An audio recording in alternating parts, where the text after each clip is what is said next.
Hey guys, so you know how Unearth and Volatile Dead is commonly used with Poet's Pen? I wanted to try to make something similar but using self-cast Unearth and using Kitava's first helmet to trigger a Volatile Dead, and also Cremation as well. The main difference between this and Poet's Pen build is that you can support Volatile Dead with more support gems, or like I did, add Cremation. And you can replace Poet's Pen with dual wield weapons that actually give a lot of damage. The drawback is of course that you need to cast Unearth manually, and your Unearth must cost at least 100 mana. And then you need to worry about maintaining that mana, and also sadly Kitava's first helmet only has 30% chance to trigger a socketed spell, so it is not as reliable. And you cannot trigger as many spells as with Poet's Pen. So this is not even a comparison video, I'm just exploring the idea of building in a different way. This is obviously gonna be a bit clunky build, but my damage potential seems to be pretty okay-ish. This is also a crit build, so if I trigger those spells and they crit, then they deal a lot of damage. And if I don't trigger spells, my Unearth still deals okay-ish damage. Currently in Hideout without any flasks and power charges, Unearth has 26k DPS tooltip.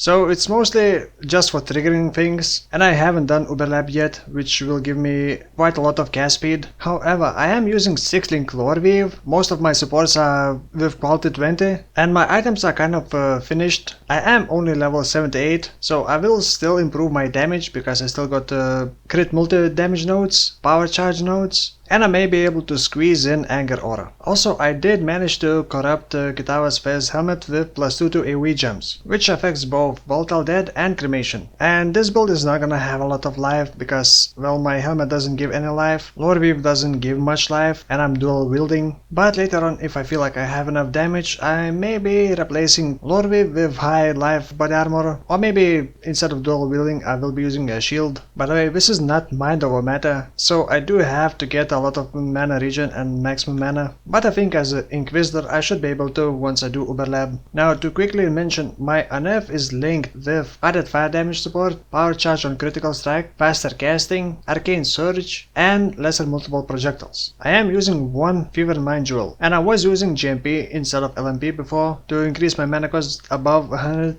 But once Unearth levels enough, I can just swap GMP for LMP, which does give a bit more damage for Unearth, and it doesn't seem to impact clear speed in any negative way. But later on I will most likely be swapping couple gems, depending on my mana cost and mana management. As for the helmet, I do have Volatile Dead, Cremation linked with Controlled Destruction, and Combustion. Initially I was planning on using Concentrated Effect instead of Controlled Destruction, because it just gives more damage, but it seriously reduces the clear speed of Volatile Dead, so for now I'm still using Controlled Destruction. As for the passive skill tree, I will include it in video description, but just to quickly mention, I am using Intuitive Leap in here. Also have Watcher's Eye to help with the mana sustain, and from Watcher's Eye I get 13% chance to recover 10% of my maximum mana when I use a skill while affected by Clarity. So for now everything seems to work fine. I haven't ventured into red tier maps yet. The Aziri is basically impossible with this build, because either Volatile Dead or Cremation will hit the Reflect Aziri during the split phase, and that is instant one-shot yourself. And that's pretty much all for now. My next video will be a full build guide video and conclusion to this build, but I don't expect too much out of this. Oh, and probably I will end up doing 2 more builds before the end of the league. So for now, thank you for watching and see you soon.